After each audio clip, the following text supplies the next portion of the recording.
사랑과 은혜를 나누기 위해 제작되었습니다.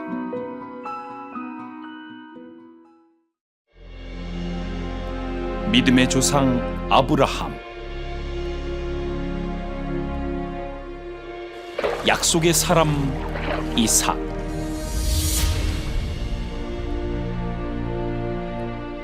하나님과 씨름한 야곱, 하나님 마음에 합한 사람 다윗. 이 모든 것이 예수 그리스도의 계보. 이들은 왜 쓰임 받았으며 이들은 왜 계보에 속하였는가? 그리스도의 계보 속에 숨겨진 축복의 비밀을 밝혀보자. 사랑하는 성도 여러분, 안녕하십니까? 예수가 오시는 대로의 진행을 맡은 윤석전 목사입니다. 오늘 또 마태복음 1장에 나타나는 예수 그리스도의 족보를 통해서 하나님께서 모든 사람을 사용하시면서 예수가 오시는 길을 만드시고 인류 구원의 역사를 위하여 일하시는 하나님의 뜻을 탐색하는 시간을 갖겠습니다. 하나님의 기름 부음으로 왕이 된 다윗, 그 후 하나님의 마음에 흡족한 삶을 살았을까요? 항상 마냥 하나님의 뜻대로만 살았을까요? 우리는 다윗의 생애를 바라보면서 사람은 완전한 사람이 없구나 하는 것을 발견하게 됩니다. 다윗은 나라의 안녕 질서를 점검하기 위해서 높은 망대에 오릅니다. 그러다 벌거벗고 목욕하는 우리아의 아내 밧세바를 보게 됩니다. 그 몸을 바라보면서 마음에 음욕이 불릴 듯 일어나면서 그는 그와 함께 해서는 안 될 불륜을 저지릅니다. 그리고 또 자기 자신의 왕권을 가지고 자기 왕의 어떤 욕심을 채우고자 인구조사라는 사건을 또 벌립니다. 그 속에는 하나님이 바라볼 때 아름답지 못한 하나님이 마음이 상하신 죄를 저지릅니다. 더구나 그 죄 아래서 다윗은 견딜 수 없는 고통을 당합니다. 아들 압살롬의 반역을 겪는 굴욕적인 시련도 겪습니다. 다윗은 그때마다 하나님께 어떻게 행동을 했으며 그때마다 하나님께 어떻게 무릎을 꿇었으며 어떻게 하나님을 대했는가를 자세히 살펴보겠습니다. 오늘은 이스라엘 왕 다윗의 삶 속에 하나님이 이끄시고 역사하시고 다윗은 하나님 앞에 어떻게 자기 자신을 나타내며 살았는가를 우리는 성경을 통해서 자세히 살펴보면서 예수님의 족보를 한층 더 깊이 이해하겠습니다. 오늘 또 예수 그리스도의 족보 속에서 나타날 귀한 말씀을 자세히 설명해 주실 두 교수님들이 나와 주셨습니다. 안녕하세요. 서울 장신대학교 겸임교수이시며 서울 성서지리연구원 원장이신 홍순아 교수님 나오셨고요. 안녕하세요. 한세대학교의 차준희 교수님께서 자리 함께 해주셨습니다. 안녕하세요. 오늘 기대됩니다.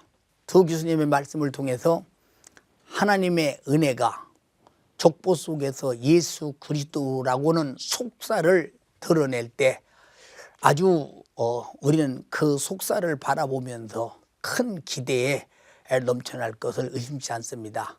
오늘도 예수 그리스도가 오시는 대로 바로 주님의 길을 소개해 드리겠습니다. 그 속으로 들어가 보시겠습니다. 요르단의 수도 암만. 암만은 성체로 에워싸인 몇 개의 구름으로 이루어진 도시로 가장 높은 언덕이 시의 중심지다.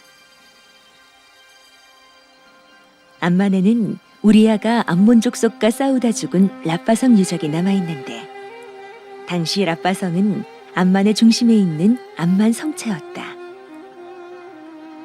다윗은 밧세바와의 불륜 사건을 숨기기 위해 자신의 충실한 부하이자 밧세바의 남편인 우리아를 이곳 랍바성에서 죽음으로 내몰았다. 이후 다윗은 자신의 아들 압살롬의 반역으로 인해 쫓겨다니는 처지가 되는데 그 압살롬의 비석이 기드론 계곡에 있다. 예루살렘 겟세마네 동산 건너편에 있는 기드론 계곡. 이곳에는 제1신전 시대와 제2신전 시대의 무덤이 많은데 그 중에서도 특히 다윗 왕의 아들 압살롬의 무덤이 가장 유명하다. 밧세바와 간통한 다윗의 집에서 칼이 떠나지 않으리라고 말했던 선지자 나단의 말대로 여러 사건을 겪은 다윗. 하지만 상한 심령을 내어놓고 회개한 다윗을 용서하신 하나님은 그를 예수가 오시는 대로로 사용하시며 이스라엘 역사상 가장 위대한 왕으로 세우신다.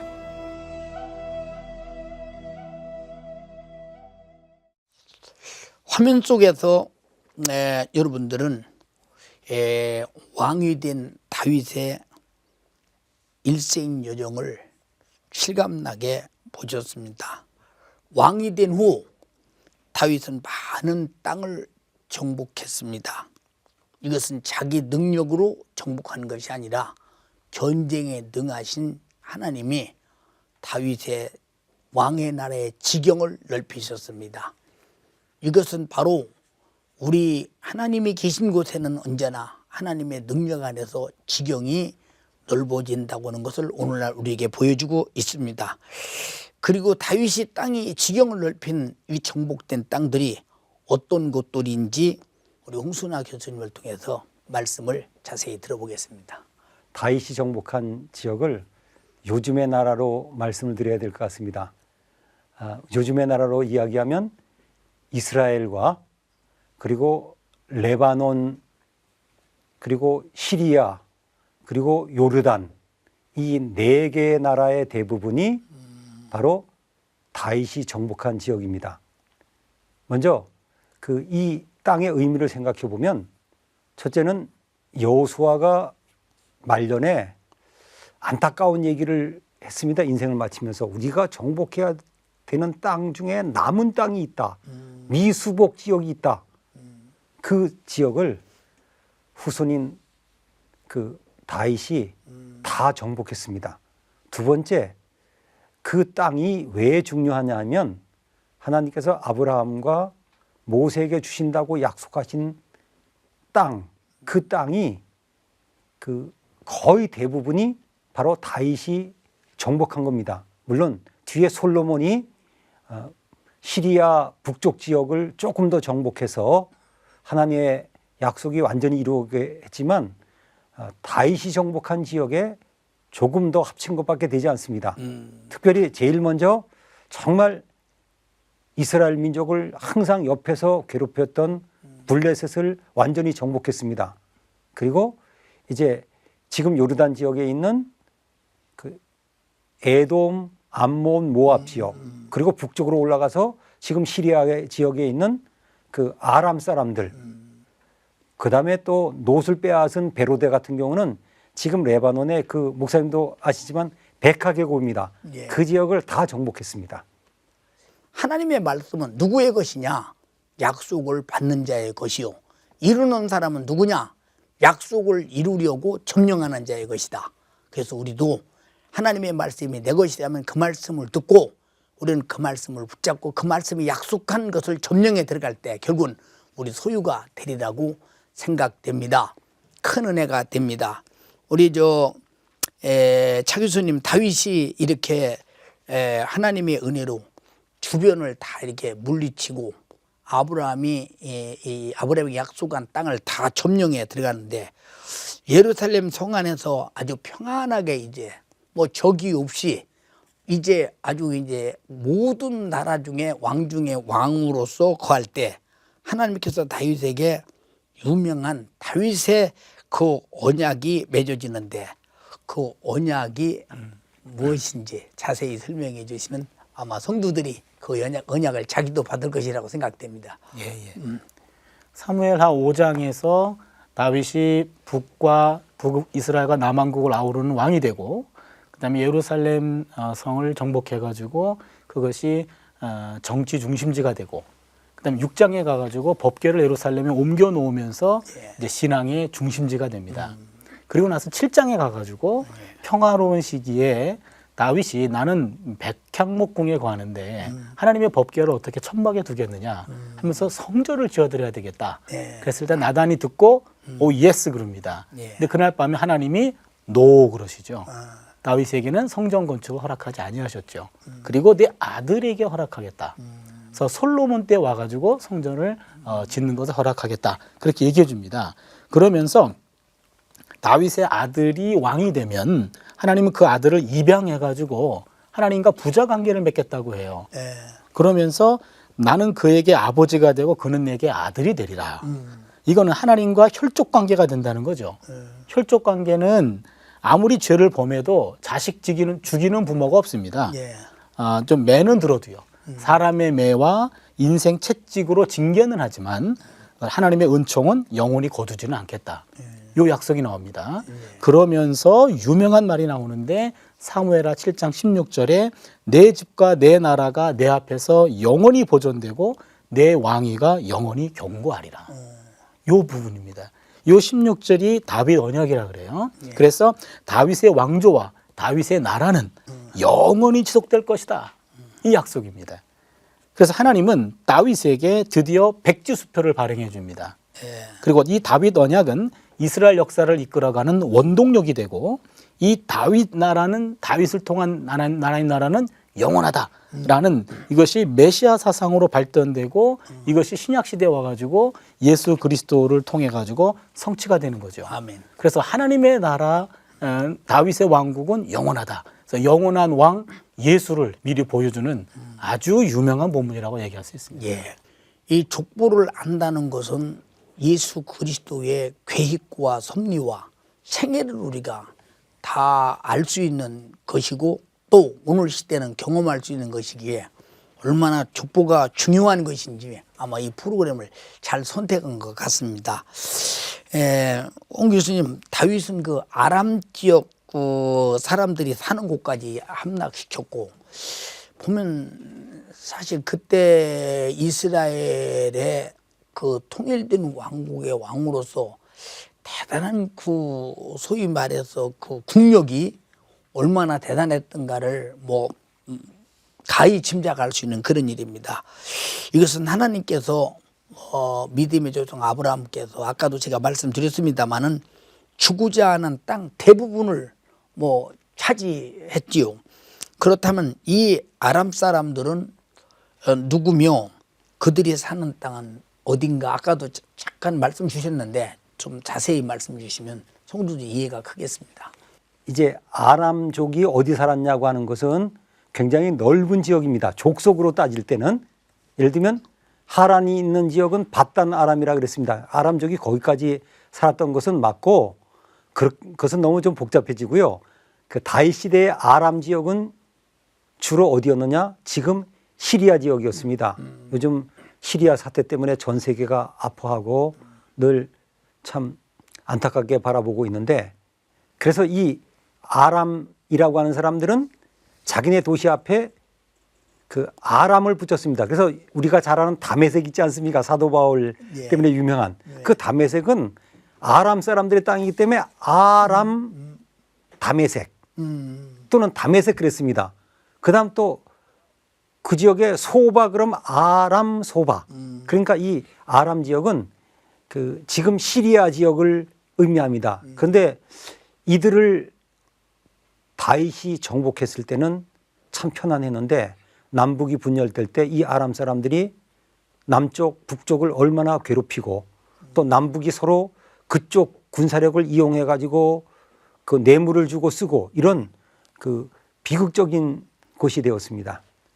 이렇게 하나님께서 다윗에게 큰 전쟁의 힘도 군사력도 이제 정치 강대국도 경제 강대국도 이렇게 군사 강대국도 시켜주셨는데 다윗이 그 왕의 지위의 큰 힘을 이용해서 그 사람이 볼 때는 조그마한 범죄인데 하나님이 볼 때는 용납이 안 되는 큰 죄를 저지르게 됐는데 그게 바로 우리 성도들 잘 아다시피 우리아의 아내 밧세바를 범하는 일입니다.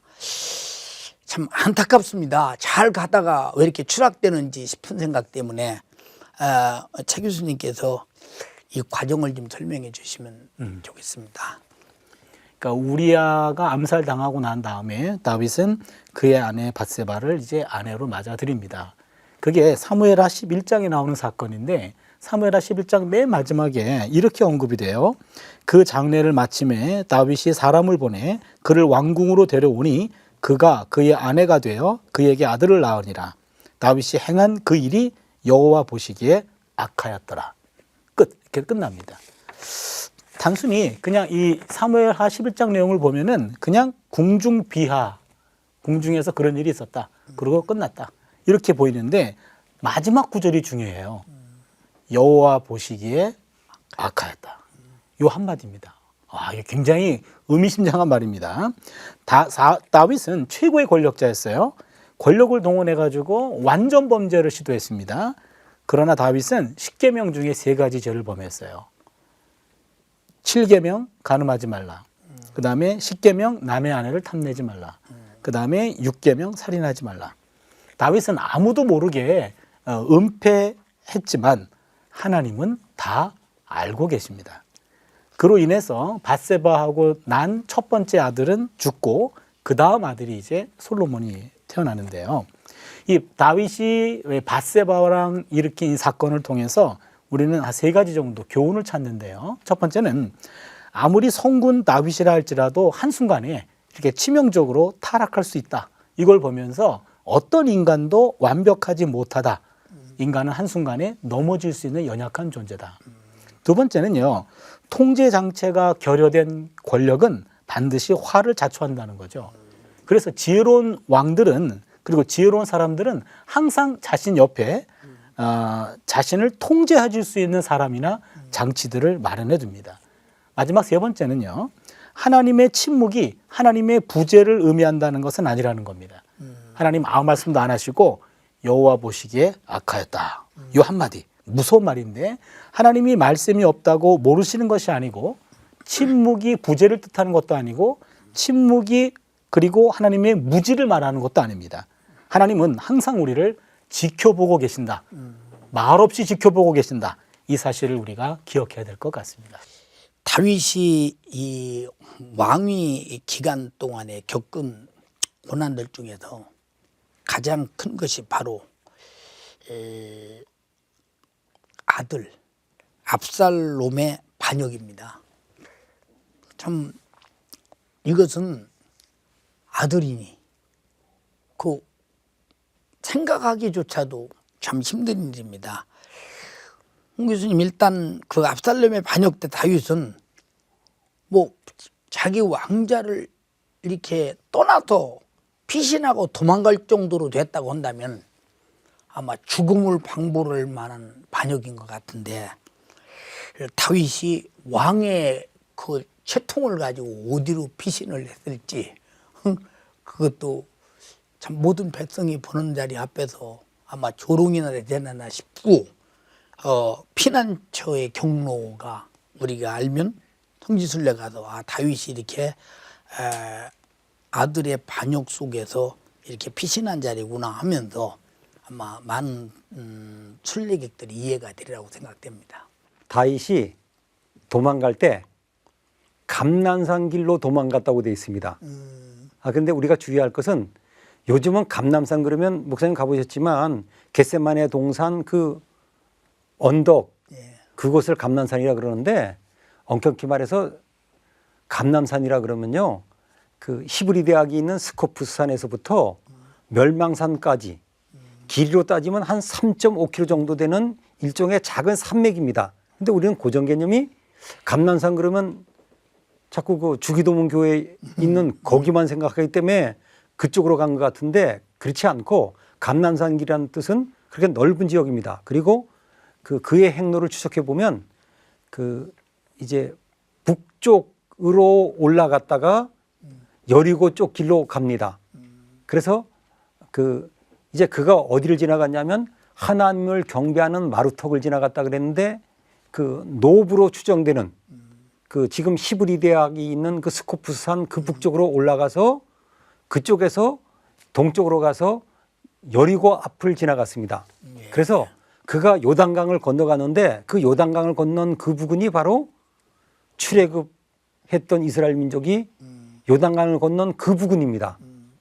그리고 그는 이제 피신을 어디로 갔냐면 마하나임으로 갔습니다. 마하나임 기억하시는 대로 야곱이 고향으로 돌아올 때 그때 그 야복강 그 부근에 있던 곳이거든요. 그리고 또 재미있는 것은 그 야복강의 상류가 바로 라빠성 우리아가 전사한 곳입니다. 너무 그렇게 보면 안 되지만 우리아가 전사한 그곳에서 시작된 야복강 그 흐르는 그 부근의 마하나임으로 피난을 갔습니다. 그 묘한 일치라고 보기에는 너무 가슴 아픈 이야기입니다. 혹시 우리 성도들께서 내가 어떤 잘못 때문에 고충이 오거든 하나님이 나에게 왜 그러십니까? 이렇게 묻지 마시고 내 잘못이 무엇인가를 잘 깨달아서 회개부터 해야 될 것이 아닌가 이런 생각이 납니다. 차 교수님, 이렇게 아들에게 쫓기는 아버지 그 왕으로서 이처럼 굴욕적인 것보다 이게 뭐라고 말씀을 드려야 얘기의 표현이 될지 모르겠네요. 아픔과 고통과 그리고 자기에 대한 그 허망함. 어쩌다 내가 자식을 이렇게 키웠으며 내가 어쩌다 이런 일이 생겼는가라고는 그 후에 자기 잘못을 뒤돌아보는 그런 것도 있으리라고 생각이 됩니다. 그 압살롬의 반란의 과정을 말씀해 주시면 아마 다윗이 왜 그런 일을 당했으며 그 반란 속에 압살롬은 왜 그런 반란을 일으켰는가를 아마 우리 성도들이 이해하지 않겠나 싶습니다. 네. 그 자식에게 쫓기는 아버지 심정은 정말로 상상하기조차 힘들 정도로 고통스러운 건데요. 그 압살롬이 반란을 일으켰을 때 북쪽에 있는 이스라엘 사람들과 남쪽에 있는 유다 사람들 중에 적지 않은 사람들이 압살롬의 편을 들었습니다. 그걸 보면 아마도 다윗 통치에 불만이 조금씩 쌓였던 모양입니다. 그랬다가 압살롬이 4년 동안이나 아버지 모르게 반란을 준비했어요. 그랬다가 반란의 진원지가 되는 게 남유다 헤브론입니다. 헤브론에 가가지고 반란을 일으키는데 헤브론은 압살롬의 고향이에요. 아마도 헤브론 사람들은 다윗이 수도를 예루살렘으로 옮겼잖아요. 예루살렘으로 옮긴 것에 대한 안타까움 내지는 어떤 불만이 좀 있었던 모양입니다. 그러던 차에 조금씩 불만이 누적된 것을 이용해가지고 압살롬이 헤브론을 중심으로 반란을 일으킨 거죠. 이제는 권력 관계가 완전히 뒤집어져서 전에는 압살롬이 아버지를 피해 달아났는데 이제는 아버지가 아들 압살롬을 위해 피해 도망칩니다. 다윗은 예루살렘에 후궁들을 남겼습니다. 그리고 예루살렘을 떠났습니다. 그거는 내가 곧 돌아올 거다라는 기대를 가지고 그렇게 한 겁니다. 그랬지만 다윗은 일생에 심한 어떤 그 굴욕을 당하게 되는데요. 요단 쪽으로 도망가다가 사울 집안의 한 사람, 베냐민 사람 시므이라고 하는 사람이 다윗을 공개적으로 모독합니다. 그때 다윗을 수행했던 사람들이 그런 굴욕적인 욕을 듣자 칼을 빼서 저 목을 칠까요? 그렇게 합니다. 그때 다윗이 이렇게 얘기합니다. 처단하지 말아라. 즉 이게 사무엘하 16장 12절을 보니까 혹시 여호와께서 나의 원통함을 감찰하시리니 오늘 그 저주 때문에 여호와께서 손으로 내게 갚아주시리라 하고 일단 내가 저주받은 것은 내가 죄를 저질렀기 때문에 저런 저주를 받는 거다라고 받아들입니다. 그리고 다윗은 어떤 상황에서도 그 저주를 듣고 계신 하나님과의 관계를 생각해요. 하나님과의 교제의 끈을 놓지 않고 무력으로 진압하지 않고 기도로서 대적의 저주를 무력화시킵니다. 다윗은 이런 역경 가운데서도 악을 악으로 갚지 않았습니다. 오히려 하나님의 부름받은 사람답게 행동합니다. 결국 이후에 압살롬의 반란은 이제 진압이 되는데요.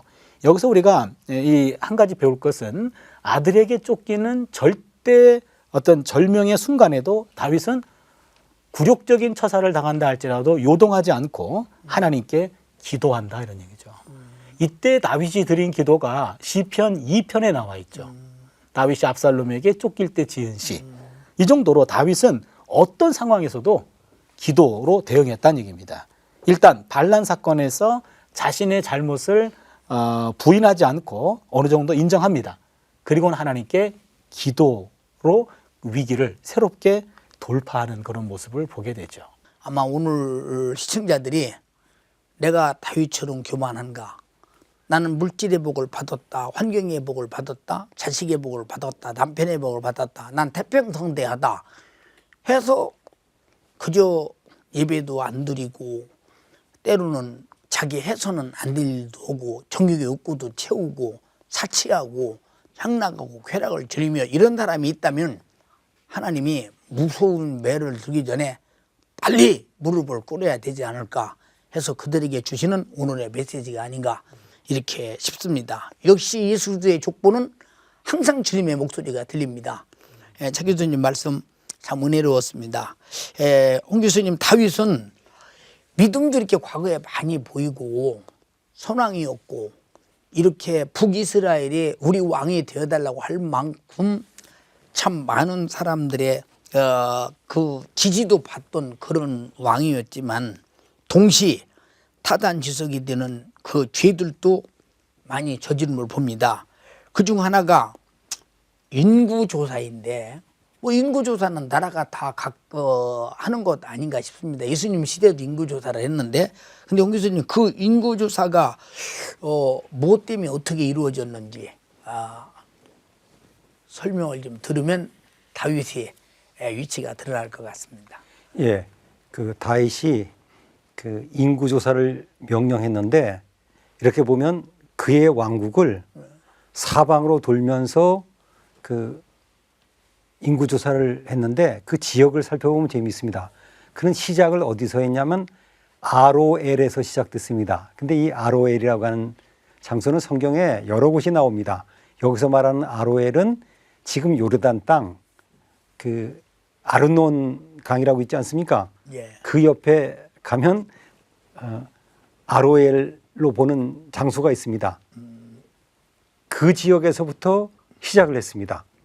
그 유명한 디본에서 한 4km 떨어진 그 대협곡이라고 하는 그 아르논 강가 거기서부터 위로 올라가면서 그가 이제 시작을 합니다. 그러다가 요르단의 그 중간 지점에 가면 야셀이라고 하는 지역이 있습니다.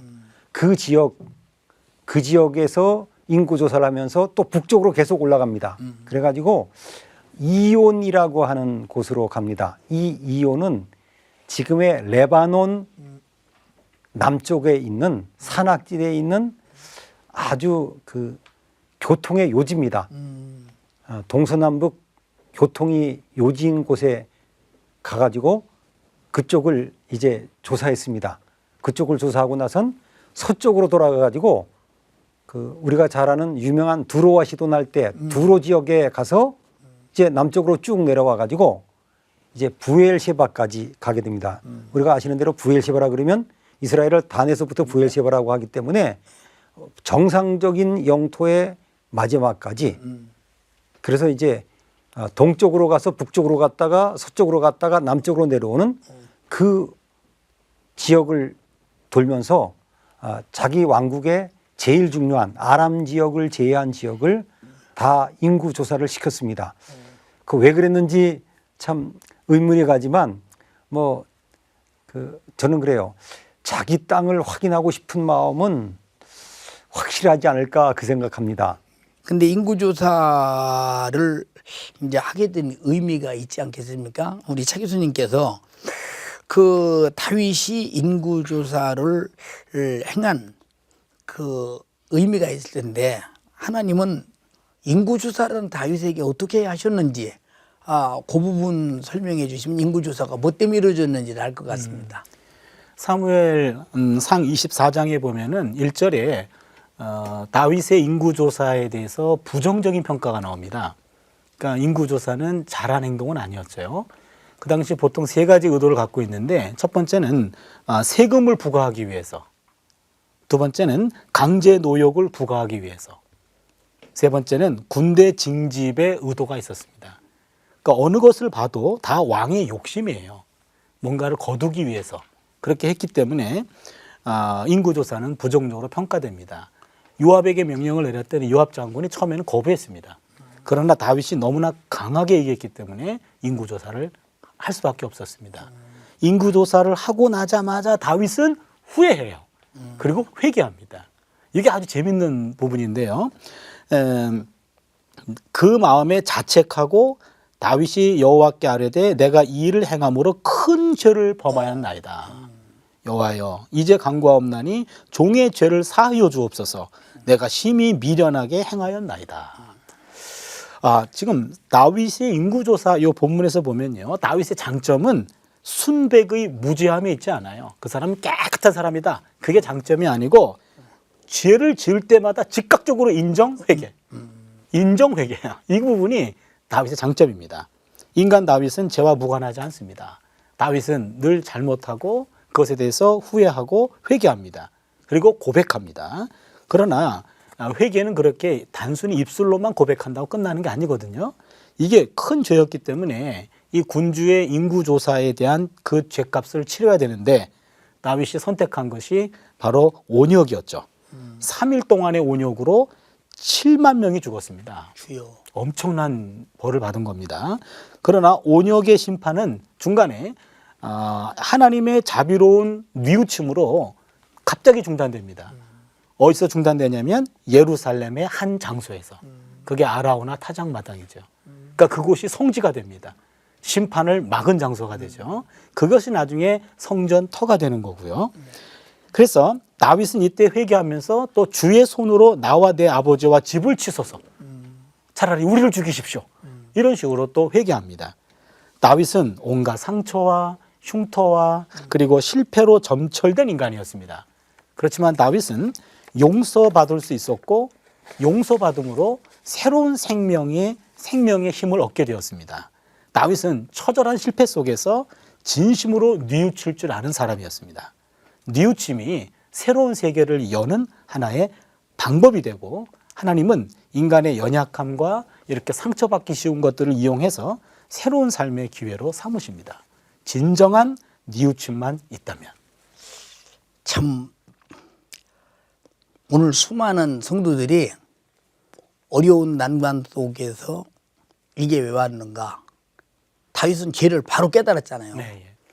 지금 바로 뒤돌아보면서 많은 생각을 해가면서 나도 뉘우치고 회개해야 되겠다. 그럼 각성이 주어지는 메시지가 아닌가 이렇게 싶습니다. 오늘 이렇게 교수님들의 말씀을 들으면서 또 성경에 기록된 내용을 살펴보면서 예수 그리스도께서 오시는 길목에서 이렇게 죄도 만나고 불의도 만나고 다 해오고 있지만은 언제나 그곳에는 회개 속에는 용서가 있고 하나님 앞에 거룩할 때는 하나님이 값지게 사용당하며 역사하시는 축복이 있습니다. 우리가 이 땅에 살면서 성경이 말하는 메시지가 바로 그 시대에 사람들에게만 말하는 것이 아니라 오늘 나에게 지금 주시는 약속이기에 우리도 다윗과 같이 참으로 교만할 때도 범죄할 때도 또 하나님 앞에 의롭게 살 때도 있습니다. 그러나 항상 우리 자신들은 내게 화가 오지 않도록 기도하고 깨어 기도하며 항상 자기를 축복 속에서 안정되게 하는 축복된 메시지가 됐으면 좋겠습니다. 우리 오늘 또 방청객들이 이렇게 나와 계셔서 여러 말씀을 들으면서 우리가 못다한 그 말씀들이 아마 더 듣고 싶어하는 말씀이 있으리라고 생각됩니다. 질문을 받겠습니다. 홍 교수님께 여쭙겠습니다. 그 성지를 직접 찾아다니시다 보면은 지명이 같은 곳들이 많을 텐데 그 지역들 중에서 어떻게 성경 속에 있는 지역을 찾아내시나요? 예, 성경에 그 나온 장소들이 참 많습니다. 참 많은데 우선 이제 예를 들면 좋은 질문하셨는데 같은 이름을 가진 곳이 있습니다. 제가 잘 쓰는 말로 동명이인데 예를 들면 그 유명한 베들레헴도 2곳입니다. 또 어떤 지명은 뭐 5곳, 4곳 이런 곳들이 있습니다. 이제 그것은 그렇게 어렵지 않습니다. 왜냐하면 그 지역 이름을 붙이니까요. 그런데 이제 제일 문제가 그 성경의 장소가 어딘지를 찾는 겁니다. 그거는 사실은 선배들의 덕이죠. 저는 그 성지를 찾아다니면서 그 옛날 열악했던 시절부터 성지를 찾아다니면서 수고했고 때론 목숨까지 잃었던 선배들을 생각하면서 은혜를 많이 받았습니다. 그래서 그 성경의 장소들을 확인하는 가장 좋은 방법 중에 하나는 이제 그 이름을 그냥 간직하고 있는 곳들이 있습니다. 옛날부터 지금까지. 그거는 거의 확인됩니다. 두 번째는 이제 그 성경 시대에 그 지역에 마을이 있었느냐 이걸 따집니다. 그리고 이제 또 거기서 결정적인 그곳이라는 증거가 나온다면 더할 나위가 없겠죠. 그리고 이제 또 많은 장소가 거기일지도 모른다, 추정한다는 말로 쓰는 장소가 아직도 남아 있습니다. 그리고 안타까운 것은 어떤 장소들은 지금도 어딘지 잘 모르겠다, 어디 부근에 있을 것 같다, 그런 안타까운 결론이 나오는데 그것은 어쩔 수 없는 것 같습니다. 성지라는 것은 모든 사람에게 믿음을 확인시키는, 물론 성경이 절대 믿음입니다. 종합무오하니까요. 그러나 그 성지를 찾아가서 그 장소를, 성경에 기록된 장소를 발견하고 찾을 때 그 쾌감이라는 것은 자기가 마치 그 성지에서 그런 일을 행했던 사람처럼 대단한 그 자부심을 느끼면서 우리 하나님께서 역사했던 일터를 찾아내는 그런 보람, 홍 교수님 부럽기도 하고 어떻든 수고 많이 하십니다. 우리 방청객들에게 또 한 번의 기회를 드리겠습니다. 제가 방청객이라도 아마 궁금한 점이 많이 있을 것이고 또 묻고 싶은 것이 있을 것입니다. 시원한 대답을 아마 해주시리라고 생각됩니다. 방청객의 질문을 받겠습니다. 제 교수님께 여쭤보겠습니다. 오늘 우리가 다윗에게서 배울 수 있는 가장 중요한 점이 무엇인가요?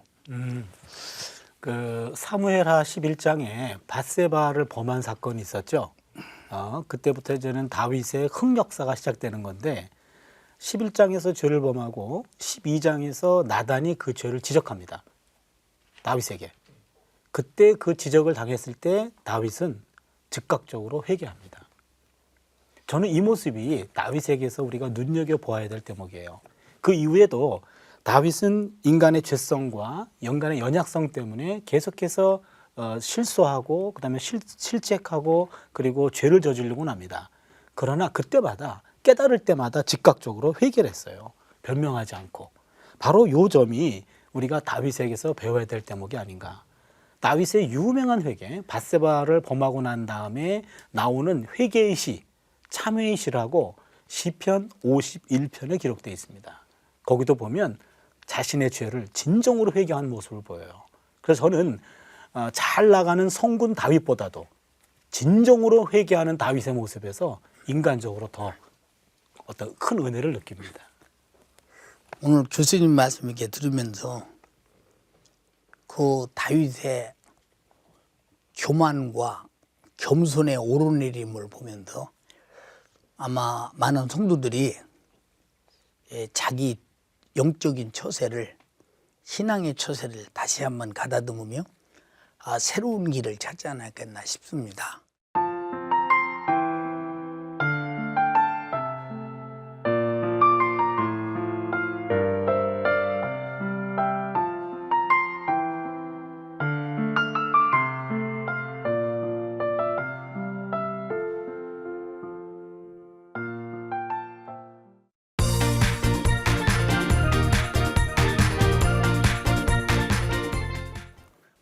이번에는 귀를 기울이며 눈을 크게 뜨고 은혜의 시간을 가지려고 시청하신 성도들에게 시간을 드리려고 합니다.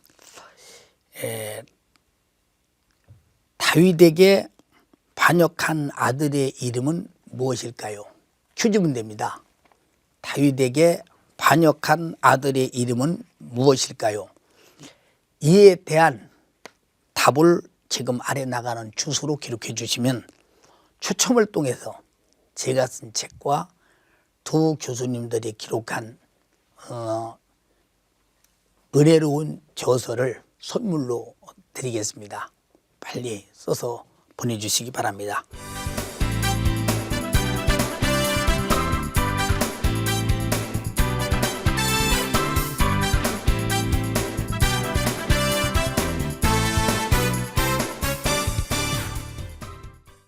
오늘 나와주신 두 교수님 말씀을 들으면서 하나님께서 믿음의 조상 아브라함 그리고 그 후대 14대에 내려와서 산봉우리 같이 또 한 번 족보를 통해서 나타낸 그 다윗을 바라보면서 오늘 예수 그리스도가 이 땅에 와서 어떤 사역을 하실 것인가, 사역이 있는가, 그런 그림자와 같이 오늘 좋은 말씀을 들었습니다. 오늘 여러분들이 들으면서 많은 것을 깨닫고 느꼈으리라고 생각됩니다. 오늘 두 교수님 나와주셔서 감사합니다. 사울은 하나님 앞에 경고망동한 교만한 죄를 저질렀습니다. 그러나 그는 끝까지 회개할 줄을 몰랐습니다. 결국은 버림받았습니다. 비참한 전쟁터에서 죽음을 가져왔습니다. 아들과 함께 말입니다. 죄의 결과는 이렇습니다. 그러나 다윗은 사울보다 더 많은 죄를 짓고도 더 불량한 못된 죄를 짓고도 그는 즉시 하나님 앞에 무릎을 꿇고 요가 적셔지는 눈물로 회개했습니다. 그리고 언제든지 그는 무슨 일을 저질렀을 때는 하나님을 잊어버렸지만 저지르고는 바로 하나님을 깨닫습니다. 왜? 바로 그 뒤에는 하나님의 저주가 다가오기 때문입니다. 그래서 그는 다시 자기 자신이 왕에 복귀하며 계속 끝까지 있었던 것은 회개였습니다. 사랑하는 성도 여러분, 혹시 여러분 중에서 내가 교회에서나 밖에서나 어떤 잘못이 있어서 내가 사랑 앞에 얼굴을 들지 못하겠다 하시는 분이 있다면 하나님은 회개만 하시면 하나님은 미쁘시고 의로우사 우리 죄를 불의에서 깨끗게 하신다고 했습니다. 예수님이 이 땅에 오신 목적이 뭡니까? 바로 십자가에 달려 피 흘려서 우리 죄를 짊어지고 죽으셨습니다. 우리 회개를 기다립니다. 회개하는 순간에 내 죄를 속죄하시고 무효시킵니다. 만약에 용서하지 않는다면 예수님이 흘린 피는 무효입니다. 그가 흘린 피가 요요하기 때문에, 값지기 때문에, 귀하기 때문에 내 죄를 용서하시고 내 영혼을 살리고 구원하셔야 합니다. 회개한다면 조금 더 부끄러워 마십시오. 그리고 당당하게 의롭게 주님과 함께 평생을 함께하면서 다윗과 같이 후에 뒤에 축복이 있는 여러분 되기 바랍니다. 감사합니다.